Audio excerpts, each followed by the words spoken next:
Welcome to Social Media Manager Confidential, your go-to for real talk, practical tips, and insider knowledge to build a business on your terms. Whether you're juggling kids at home or living out your Emily in Paris dreams. I'm Shanté, an award-winning social media manager and agency owner of Sugar Punch Marketing.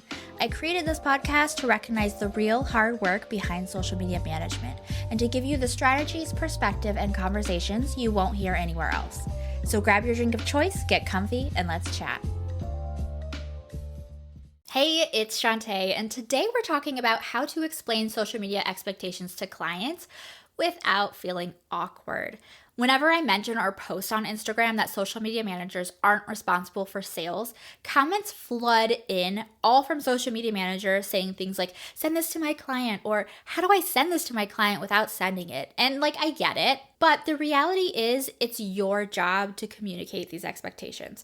You're the professional they hired, and they need to hear it from you. Most of us are people pleasers who avoid these conversations because they feel uncomfortable. So I'm going to give you the exact framework to have these conversations with confidence, plus the scripts to make it feel natural and easy to talk about.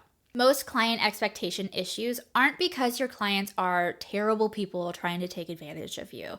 They're usually overwhelmed business owners who hired you because they don't understand social media and they're bringing assumptions from other marketing that they've seen. This could mean that they're obsessed with going viral, but they can't articulate why they want that beyond it sounds good for business, or they're comparing themselves to competitors without realizing those follower counts might be purchased, or those competitors are incredibly successful, pre-established brands with huge marketing budgets, you know what I'm talking about. Or, and this is even more common, they expect immediate results because they don't understand that social media is relationship-based marketing. You know I love a good metaphor to nail a point home, so here's today's. If someone hired a personal trainer and expected to have a six-pack after one workout, you'd think they were delusional, right? But then when it comes to social media, somehow business owners think 2 weeks of posting should transform their entire business. The problem is, as social media managers, we often avoid these conversations up front because we're worried about losing that client. What ends up happening is we get 3 months in, the client is frustrated, and then we're scrambling to explain why their expectations were unrealistic in the first place.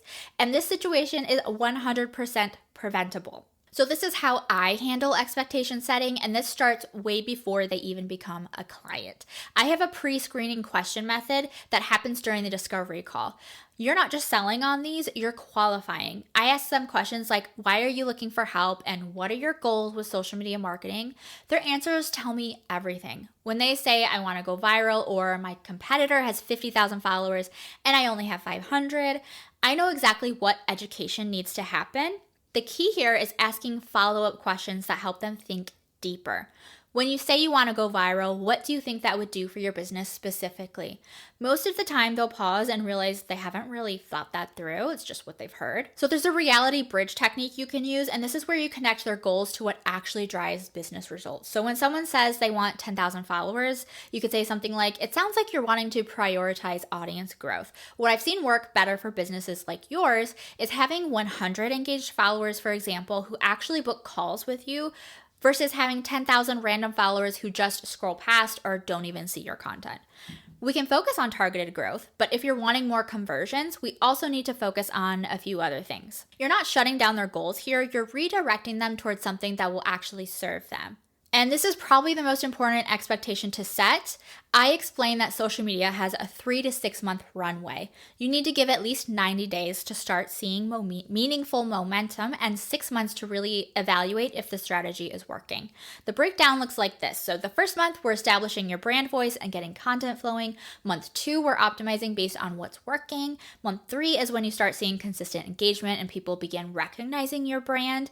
And months 4 through 6 is usually where the sales happen. And it can start slow, but then start speeding up. That's when followers start converting to leads because they've seen you consistently showing up. And side note, this does vary based on the business, product, and price. I'm speaking from experience about B2B and service-based clientele. Sometimes you'll have a client who wants to start small with just 1 to 2 posts per week and test it out. And here's what I would explain. That's like trying to build a relationship by texting someone once a week. The algorithm rewards consistency, and your audience needs to see you regularly to build trust. The more posts and patience you have, the shorter that starting runway can get. Now, of course, there are tricky situations that come up even after you've set expectations, like when clients want to buy followers or maybe they already have bought fake ones. I approach it from a business perspective. Like, I totally understand wanting to look established, but fake followers actually hurt your reach because Instagram's algorithm sees low engagement rates and shows your content to fewer people. Plus, people are getting pretty savvy these days, and when you buy fake followers, it's very obvious to people who know what to look for. Those fake followers don't engage, so your follower to engagement ratio will be a huge red flag. And it also means right out of the gate, we're misrepresenting ourselves and not being transparent with our audience, which isn't a precedent we want to set. Let's make sure we're intentional about the decisions that we're making. If they push back or get defensive, that's valuable information about whether this is the right client for you. I'm really passionate about having a partnership approach. Your clients should absolutely be free to post on their own accounts, but it needs to be strategic. Hello. My cat is on my lap. I tell clients this is a partnership, and just like any partnership, communication is key. If you want to post something outside our content calendar, just give me a heads up first so I can make sure it fits with what we're building strategically. We are the babysitters and the client is the parent. If they want to let their kid run wild, that's ultimately their decision. But if they have rules that we agree on and help enforce for the benefit of the kid, then we work together to do just that. Part of being a social media manager is recognizing that you're providing a service to them. So while you can provide them with all the information they need to make an informed decision, that decision is theirs to make. If you need more help with this, I have the Booking Clients Masterclass, Confidently Pitch, Lead Discovery Calls, and Write Proposals that Win Clients. It's got my discovery call script that helps you pre-screen for unrealistic expectations, the proposal template that positions your packages as the obvious choice, and even the client red flags checklist so you know when to walk away. The right clients will appreciate your expertise and professionalism. The wrong ones will push back on every boundary you try to set. You can find the masterclass at sugarpunchmarketing.com, and it's linked for you in the description. Please let me know if this helps by engaging, subscribing, or following, or even shooting me a DM over on Instagram. I post over there daily. Next week, we're talking about how I'd start as a social media manager in 2025 with a $0 budget. Whether you're just starting out or feeling like you need a fresh approach, you're going to want to come back for this one. Thanks for hanging out, and I'll see you next time.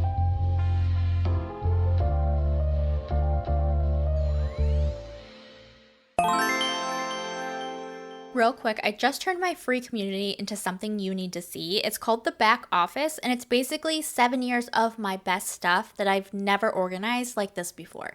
Every training, template, field note, and behind the scenes insight that's made my clients and my mentees money.